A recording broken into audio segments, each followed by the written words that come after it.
അസ്സലാമു അലൈക്കും. വെഞ്ഞാറമൂട് കൂട്ടക്കൊലയുടെ ഏറ്റവും വലിയ ദുരന്തം ഏറ്റുവാങ്ങിയ ആളാണ് ക്രൂര കൊലപാതകം നടത്തിയ അഫാന്റെ പിതാവ് റഹീം. ഈ കൊലപാതകങ്ങൾ നടക്കുമ്പോൾ അയാൾ ഗൾഫിലായതുകൊണ്ട് മാത്രമാകണം ഒരുപക്ഷേ അയാൾ ജീവനോടെയുള്ളത്.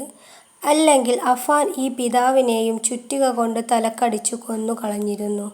കാരണം കുടുംബത്തിലെ എല്ലാവരെയും കൊലപ്പെടുത്തുകയും തുടർന്ന് താൻ ആത്മഹത്യ ചെയ്യണമെന്നതുമായിരുന്നു ഈ അഫാന്റെ തീരുമാനം.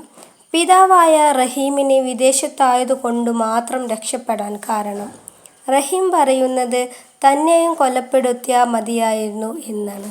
കാരണം തൻ്റെ ഭാര്യ മാത്രമാണ് അവശേഷിക്കുന്നത്. ഉമ്മയും മകനും സഹോദരനും സഹോദരൻ്റെ ഭാര്യയും മരണപ്പെട്ടു. എല്ലാം തൻ്റെ മകൻ്റെ കൈകൊണ്ടാണ് സംഭവിച്ചത്. ഈ കുറ്റത്തിൽ നിന്നും മോചനം ഉണ്ടാവാൻ സാധ്യത വളരെ കുറവാണ്. തൻ്റെ ഭാര്യ ഷെമിയെ ഭാഗികമായിട്ടെങ്കിലും തിരിച്ചു കിട്ടിയ ഒരു ആശ്വാസം മാത്രമേ കൂട്ടിനുണ്ടായിരുന്നത്. അദ്ദേഹത്തിൻ്റെ സഹോദരങ്ങളെ ചേർത്ത് പിടിക്കാൻ റഹീമിന് കിട്ടിയിട്ടുണ്ട്.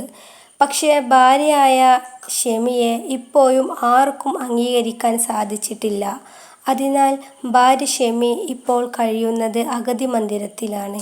ഈ റഹീം ആദ്യം മുതലേ പറയുന്ന കാര്യമുണ്ട്.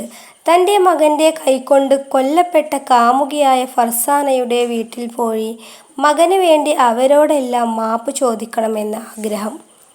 പക്ഷേ റഹീമിൻ്റെ ഈ അഭ്യർത്ഥന ആ വീട്ടിൽ പല ആളുകളും എത്തിച്ചിരുന്നു. ഫർസാനയുടെ മാതാവിനെയും പിതാവിനെയും കണ്ട് തൻ്റെ മകന് വേണ്ടി മാപ്പ് ചോദിക്കണമെന്ന ആഗ്രഹം. ഇങ്ങനെ പറഞ്ഞുപോയ എല്ലാവരും ആ കുടുംബത്തിൽ പോയി പറഞ്ഞുവെങ്കിലും ഫർസാനയുടെ മാതാവും പിതാവും അനുകൂലമായ ഒരു മറുപടിയും കൊടുത്തിട്ടില്ല. ഒരുപക്ഷേ ഈ വ്യക്തിയെ തമ്മിൽ കാണാൻ ഫർസാനയുടെ കുടുംബം അനുവദിക്കുന്നില്ല എന്നാണ് നമുക്ക് മനസ്സിലാക്കാൻ കഴിയുന്നത്. ആ നാട്ടിലൊക്കെ പ്രിയപ്പെട്ട പെൺകുട്ടിയായിരുന്നു കൊല്ലപ്പെട്ട ഫർസാന. കോളേജിലും മിടുക്കിയായ പെൺകുട്ടിയാണ്. ഇതുവരെയും മോശപ്പെട്ട ഒരു അഭിപ്രായവും ഒരാളും പറഞ്ഞിട്ടുമില്ല.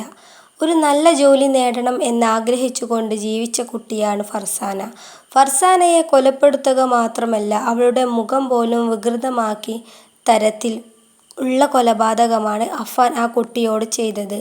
വൈരാഗ്യത്തിൻ്റെ പേരിലായിരുന്നു ഈ കൂട്ടക്കൊലപാതകം.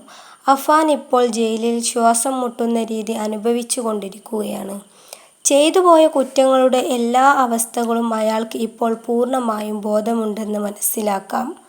അഫാൻ ജയിലിനുള്ളിൽ നല്ലൊരു പ്രതിയാണെന്ന് പോലീസുകാർ പറയുന്നു. കാരണം ഇയാൾ ഇത്രയും കാലമായിട്ടും ഒരു പ്രശ്നങ്ങളും ഉണ്ടാക്കുന്ന ആളല്ല. ഒരു തരത്തിലും കേസും അയാളുടെ പേരിൽ ഇല്ല എന്നാണ് പോലീസുകാരുടെ അഭിപ്രായം.